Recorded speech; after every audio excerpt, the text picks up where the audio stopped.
Bacaan Kitab Suci, Injil, Renungan dan Doa. Minggu, tanggal 4 Februari tahun 2024. Marilah kita pergi ke tempat lain, ke kota-kota yang berdekatan, supaya di sana juga aku memberitakan Injil. Karena untuk itu aku telah datang. Inilah Injil suci menurut Markus. Bab 1 ayat 29-39. Sekeluarnya dari rumah ibadat itu, Yesus dengan Yakobus dan Yohanes pergi ke rumah Simon dan Andreas. Ibu mertua Simon terbaring karena sakit demam. Mereka segera memberitahukan keadaannya kepada Yesus. Ia pergi ke tempat perempuan itu, dan sambil memegang tangannya ia membangunkan dia. Lalu lenyaplah demamnya. Kemudian perempuan itu melayani mereka.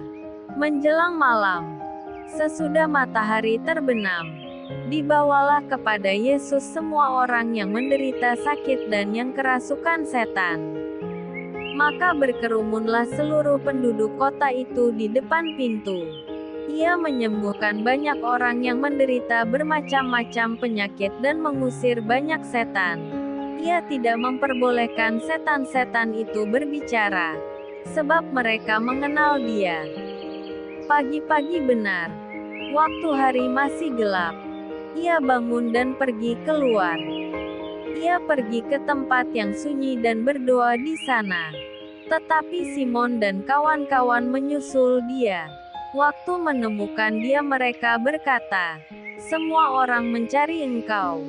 Jawabnya, "Marilah kita pergi ke tempat lain, ke kota-kota yang berdekatan, supaya di sana juga aku memberitakan Injil. Karena untuk itu aku telah datang."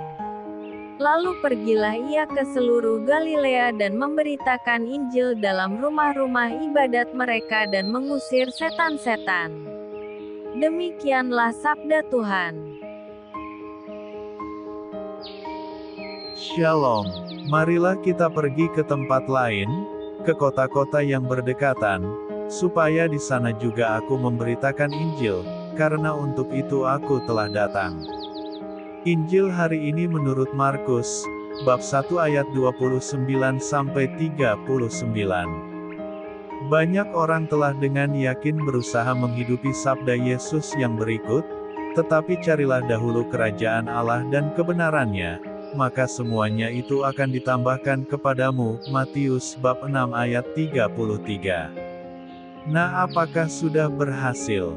Paulus di dalam buktinya, dalam 1 Korintus bab 9, telah memutar otak kita, bahwa upah mewartakan Injil ialah boleh mewartakannya tanpa upah.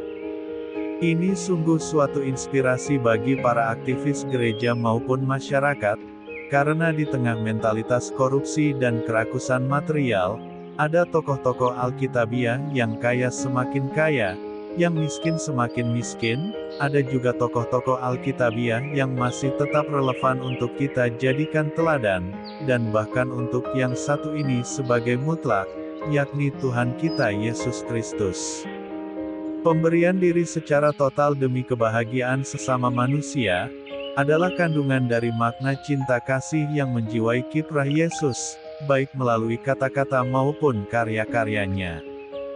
Paulus mau menjadi hamba dari semua orang agar bisa memenangkan sebanyak mungkin orang. Yesus lebih dari Paulus. Dia memberikan dirinya untuk menyembuhkan semakin banyak orang dan bukan melulu mertua Petrus beserta orang-orang di sekitar Kapernaum. Dia mau berkorban untuk keselamatan seluruh umat manusia. Karena itulah sukses lokal menyembuhkan ibu mertua Petrus, dan orang-orang di sekitar Kapernaum, tidak ingin dipertahankan oleh Yesus.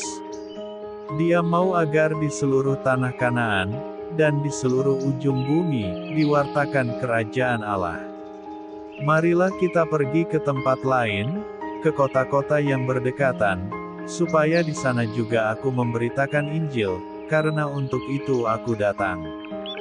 Marilah berdoa. Tuhan Yesus Kristus, bila aku sukses di satu tempat, Ajarlah aku supaya aku tidak menjadi sombong atau congkak, kecuali jadikanlah hatiku seperti hatimu yang lembut dan rendah hati, agar aku juga dapat menyebarluaskan kesuksesan itu ke seluruh penjuru dunia, khususnya dalam hal mengedepankan kerajaan Allah dan kebenarannya.